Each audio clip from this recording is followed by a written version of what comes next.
Salam sehat sejahtera pemirsa setia Mata Ketiga. Hari ini kita akan bincang-bincang tentang video interogasi alien yang telah lama beredar di internet. Konon video ini berasal dari Area 51, tapi ditilik dari isi videonya, bukan direkam di Area 51, karena pada halaman depan di awal video, menunjukkan tentang laporan yang bertuliskan proyek buku biru. Sebelumnya Mata Ketiga pernah membahas tentang proyek buku biru dalam video yang berjudul Suar di Kota Phoenix, yaitu program investigasi UFO yang dilakukan sebelum Amerika Serikat mendarat di bulan. Proyek ini dimulai pada tahun 1952 dan berakhir pada tahun 1969, yaitu setelah pendaratan di bulan. Di bawah judul tersebut tertera nomor 220675 dan tanggal di bawahnya adalah 9 Juni 1964. Artinya video ini mungkin diambil pada tahun 1964. Titik waktu ini memang sesuai dengan era peluncuran proyek buku biru. Selain itu, dalam laporan tersebut tercetak kata MAJ-12. Mungkin ini merupakan nomor tim inti dari proyek ini. Dan di bawahnya tertulis kata EBE-3. EBE adalah singkatan dari Extraterrestrial Biological Entity, yaitu alien nomor 3. Apa arti nama kode ini dan bagaimana mengetahuinya? Sebenarnya kita tidak dapat melihatnya dalam video ini, tetapi tercermin dalam beberapa laporan lain di Amerika Serikat. Di bawah laporan tersebut tertulis classified dengan huruf kapital, dan cetakan kecil bertuliskan Air Technical Intelligence Center di bagian bawah. Ini adalah unit yang memang ada di Amerika Serikat, yaitu Pusat Intelijen Udara dan Luar Angkasa Nasional, yang merupakan unit Angkatan Udara Amerika Serikat untuk menganalisis intelijen militer pada pasukan udara dan ruang angkasa asing, senjata dan sistem. Pada tahun 1964, namanya Air Technical Intelligence Center, sekarang namanya The National Air and Space Intelligence Center, atau Pusat Intelijen Udara dan Luar Angkasa Nasional, bukan NASA, namanya NASIC. NASA adalah lembaga penelitian independen, sedangkan The National Air Technical Intelligence Center adalah lembaga intelijen di bawah Komando Militer AS. Di bagian bawah tertulis Pangkalan Angkatan Udara Wright-Patterson dalam cetakan kecil. Pangkalan Angkatan Udara Wright-Patterson ini adalah Wright bersaudara.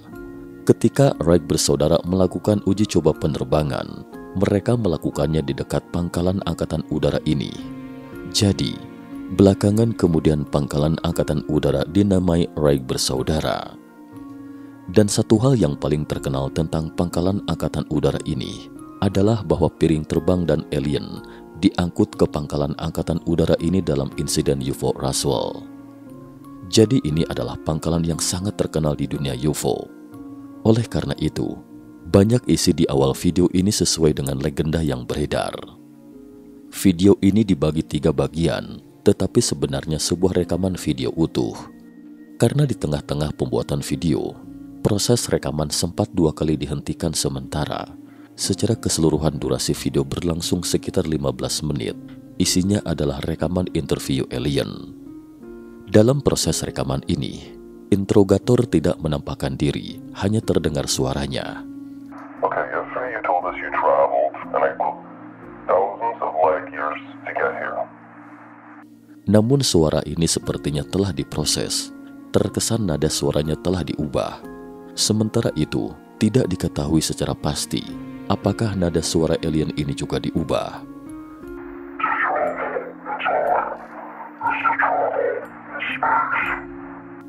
Mungkin awalnya memang seperti itu. Kedua belah pihak berbicara dalam bahasa Inggris. Adapun terkait mengapa alien bisa berbicara bahasa Inggris, nanti akan dijelaskan. Meskipun alien tampak seperti tidak mengatakan apa-apa, tapi dapat merasakan apa yang dia sampaikan. Memang terkesan seperti itu, sama seperti hewan peliharaan. Mereka memang tidak bisa berbicara, tapi bisa dilihat dari ekspresinya. Ini juga semacam komunikasi. Tetapi tidak demikian halnya dengan alien dalam video ini. Dia berbicara secara langsung, dan justru karena dia dapat berbicara, sehingga video ini sangat berarti. Ditilik secara fisik, dia adalah alien yang sering kita sebut alien abu-abu. Tapi sebagaimana diketahui, ada dua tipe alien abu-abu. Alien abu-abu berperawakan tinggi, besar, dan kecil. Namun tidak diketahui apakah makhluk cerdas yang diinterogasi ini adalah alien abu-abu besar atau kecil. Karena tidak ada objek referensi dari video ini. Sekilas tampak seperti alien grey, yaitu jenis alien jahat. Dalam video ini, hanya bisa melihat tubuh alien bagian atas dan lengannya hanya sesekali terlihat. Selama proses interogasi itu, interrogator mengajukan beberapa pertanyaan inti, yaitu awal munculnya alam semesta, asal-usul manusia, dan pertanyaan tentang hidup dan mati. Atas semua pertanyaan ini, alien punya jawabannya sendiri. Nanti akan saya ulas dan kita analisa bersama isi jawabannya. Untuk diketahui, Grey alien atau alien abu-abu kecil ini mungkin sudah mati.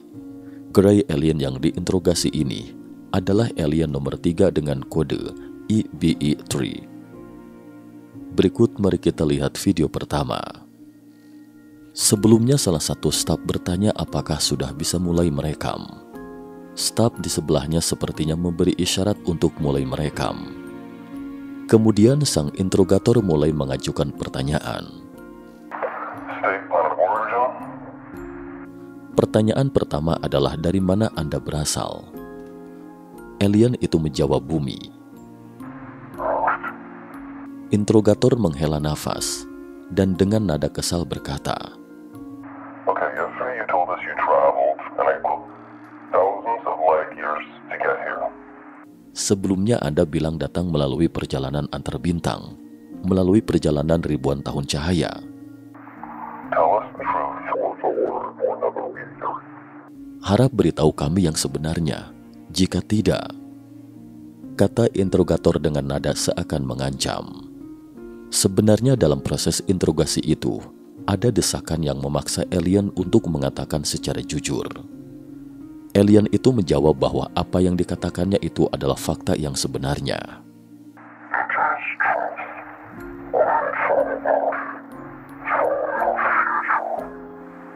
Saya berasal dari bumi, berasal dari masa depan kalian, katanya.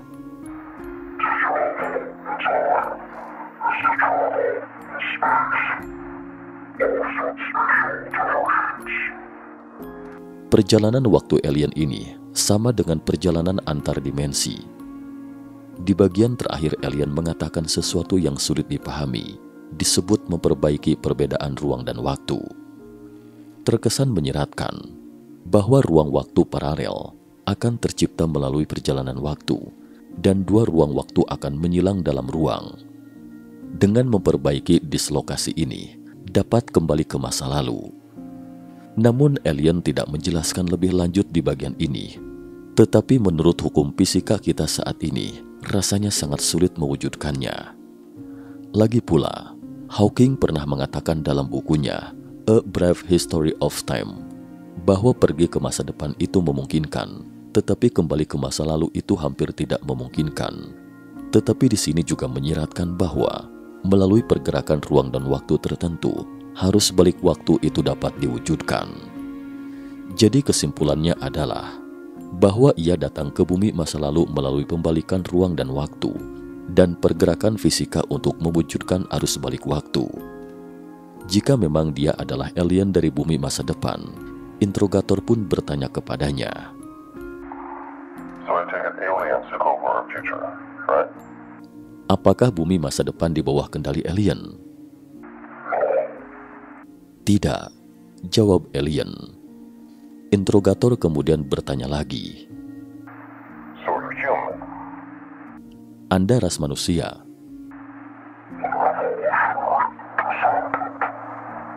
Okay, so you evolved from us.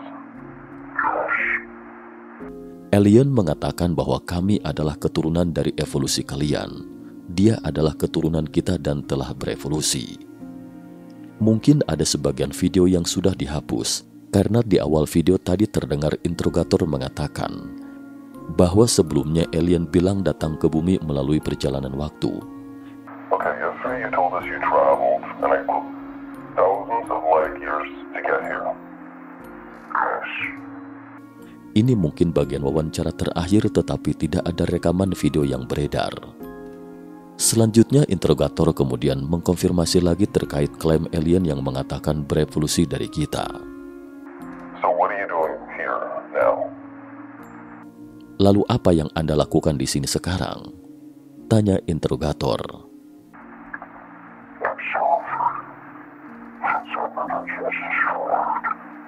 How? Mengamati, kata alien. Karena barang buktinya telah dimusnahkan. Kenapa dimusnahkan? Sampai di sini dapat dimengerti jika kita tidak mengerti, karena bagian interview ini seharusnya ada pada video sebelumnya. Mereka seharusnya pernah berkomunikasi. Masalahnya kita tidak tahu apa yang dikatakan di paragraf sebelumnya. Kemudian alien itu menjawab perang nuklir.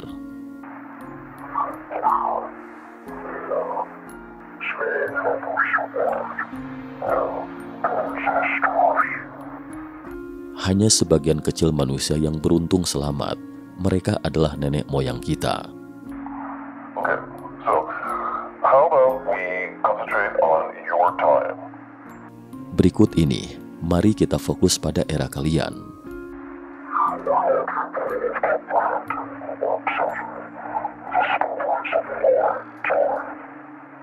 Alien mengatakan bahwa kita tidak akan mengerti atau menerima banyak hal di zaman mereka. Ceritakan saja, siapa tahu saya bisa memahaminya, kata interrogator mendesak.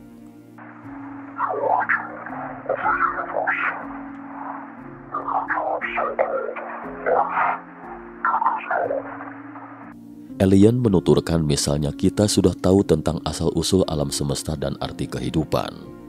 Wait, so you know the meaning of life? Anda tahu arti kehidupan? Tanya interrogator sambil mengerutkan kening. Alien mengatakan bukan makna, tetapi esensi.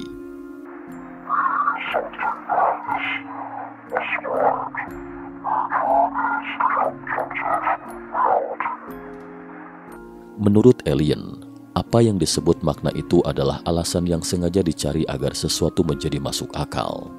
Sementara esensinya adalah fakta itu sendiri. Memang makna itu hanya berarti bagi manusia. Setiap orang yang berbeda dengan hasil yang sama memiliki makna yang berbeda. Tetapi esensi itu adalah fakta yang murni objektif. Interrogator kembali bertanya. So you know how the universe is created? Apakah Anda tahu bagaimana alam semesta itu diciptakan? Ya, saya tahu, jawab alien. So you think God? Jadi Anda pernah melihat sang pencipta? Tanya interrogator. Pada pertanyaan ini, alien memberikan jawaban yang sangat mengejutkan. Dari pernyataannya ini, pada dasarnya dapat diyakini bahwa dia adalah makhluk yang sangat cerdas.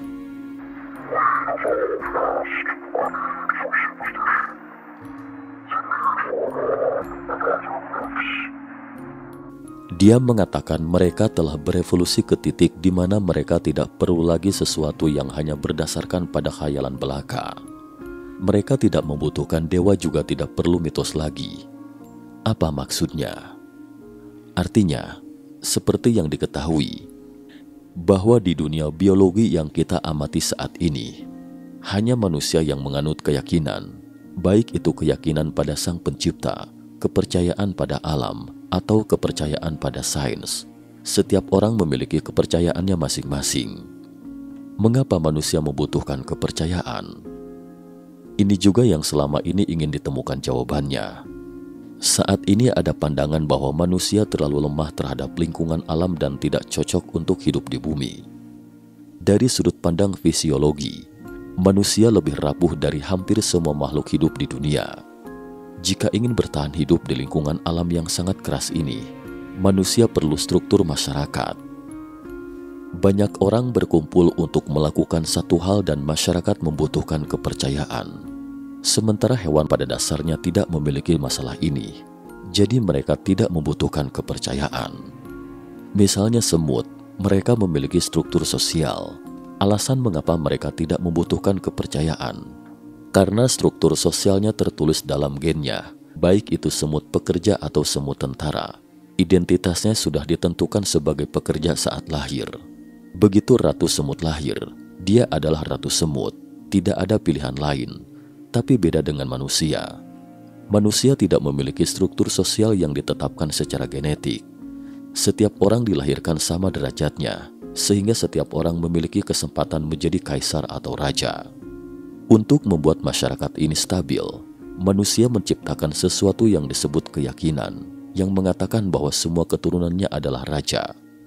Jika Anda menerima keyakinan ini, maka struktur sosial akan stabil. Artinya, jika Anda berpikir bahwa putra mahkota adalah raja, maka Anda tidak akan berpikir untuk memperebutkan tahta. Struktur sosial akan stabil. Jika semua orang berpikir seperti ini, struktur sosial akan stabil. Jika Anda berpikir bahwa Anda dilahirkan sebagai pekerja dan bekerja seumur hidup, masyarakat akan menjadi stabil. Tetapi jika setiap orang berpikir bahwa ia dilahirkan untuk menjadi penguasa atau rajanya seluruh umat manusia, maka masyarakat akan bergolak, menjadi kacau, dan tidak stabil.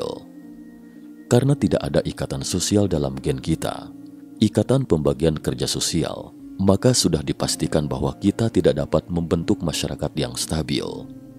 Sebagai akibatnya, jelas sulit bagi manusia untuk bisa bertahan hidup dalam masyarakat yang tidak stabil. Jadi kita pun menciptakan sesuatu yang namanya keyakinan. Baik itu suatu keyakinan berpolitik atau kepercayaan pada sains, itu adalah sesuatu yang kita ciptakan, yaitu sesuatu yang mengumpulkan pemikiran orang-orang, mengumpulkan perhatian semua orang, agar semua orang dapat menerimanya, agar semua orang mengenali struktur seperti itu dengan sedemikian rupa. Struktur sosial yang saya sebutkan ini sangat kompleks. Seperti semut dan lebah, mereka memiliki struktur sosial yang sangat kompleks dan utuh, dengan sekelompok besar yang terorganisir bersama.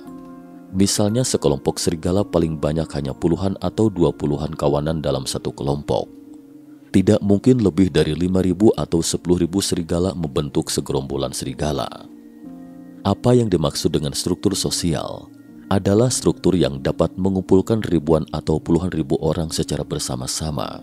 Inilah yang dimaksud struktur sosial. Kawanan semut bisa, begitu juga lebah. Jika ingin mengorganisir sekelompok besar seperti itu, diperlukan satu atau sesuatu dalam gen atau keyakinan seperti itu yang tidak ada dalam gen manusia. Jadi diperlukan suatu keyakinan. Keyakinan ini untuk memastikan struktur internal masyarakat kita tidak runtuh. Tetapi keyakinan ini jelas merupakan pedang bermata dua karena merugikan kepentingan pribadi. Ia menentukan apa yang bisa dan tidak bisa Anda lakukan dalam hidup Anda. Jadi dari sudut pandang pribadi Anda akan merasa bahwa keyakinan ini adalah sesuatu yang mengikat kebebasan Anda. Tetapi dari sudut pandang spesies, dari sudut pandang sosial, keyakinan ini perlu setidaknya untuk saat ini.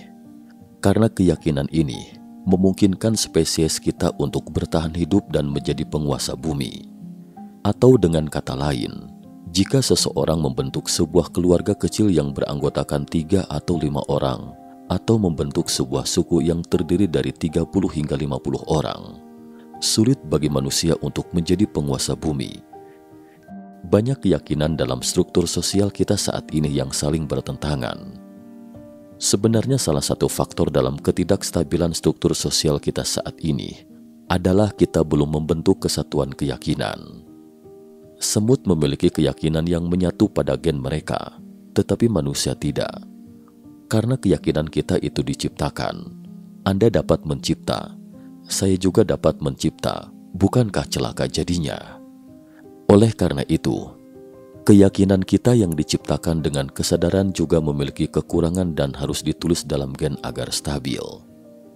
Terkait ini, ada sebuah buku yang mungkin bisa direkomendasikan tentang apa itu sebenarnya keyakinan manusia. Bagi teman-teman yang tertarik, bisa menelusuri lebih lanjut dalam buku Sapiens, riwayat singkat umat manusia. Tetapi jika Anda tidak suka membaca buku, kebetulan tim mata ketiga pernah menonton sebuah drama Amerika baru-baru ini yang cukup menarik. Drama The Sandman ini melibatkan beberapa isi materi ini, bercerita tentang hubungan antara keyakinan, mimpi, dan dusta.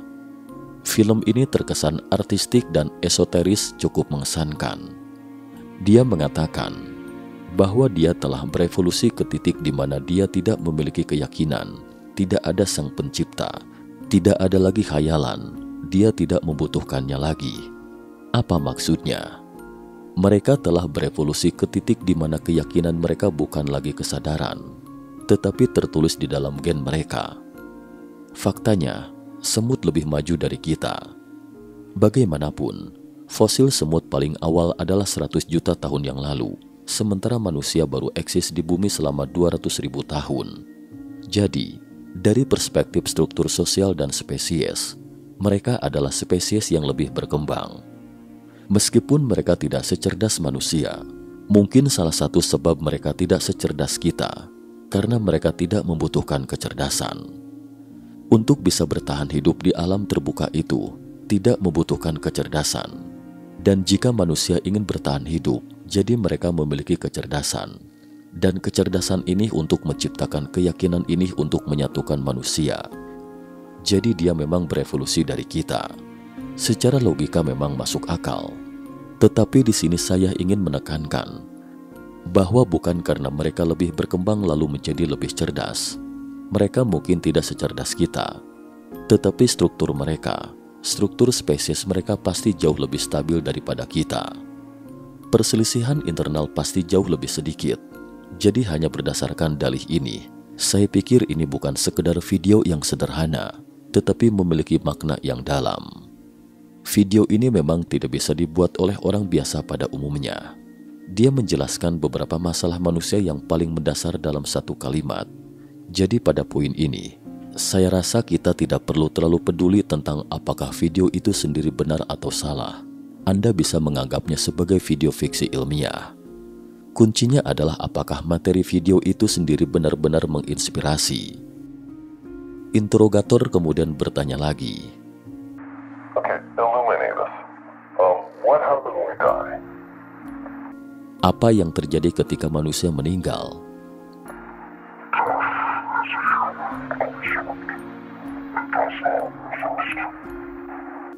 Alien mengatakan bahwa kematian adalah konsep yang diciptakan oleh manusia. Kematian itu tidak ada. Kita hanya sedang menjalani hidup atau merasakan hidup itu sendiri. Baik itu Anda, saya atau dia, kita semua adalah contoh nyata dari makhluk hidup yang sama. Apa maksudnya? Artinya, di segenap alam semesta itu, sebenarnya hanya ada satu makhluk hidup atau entitas individual.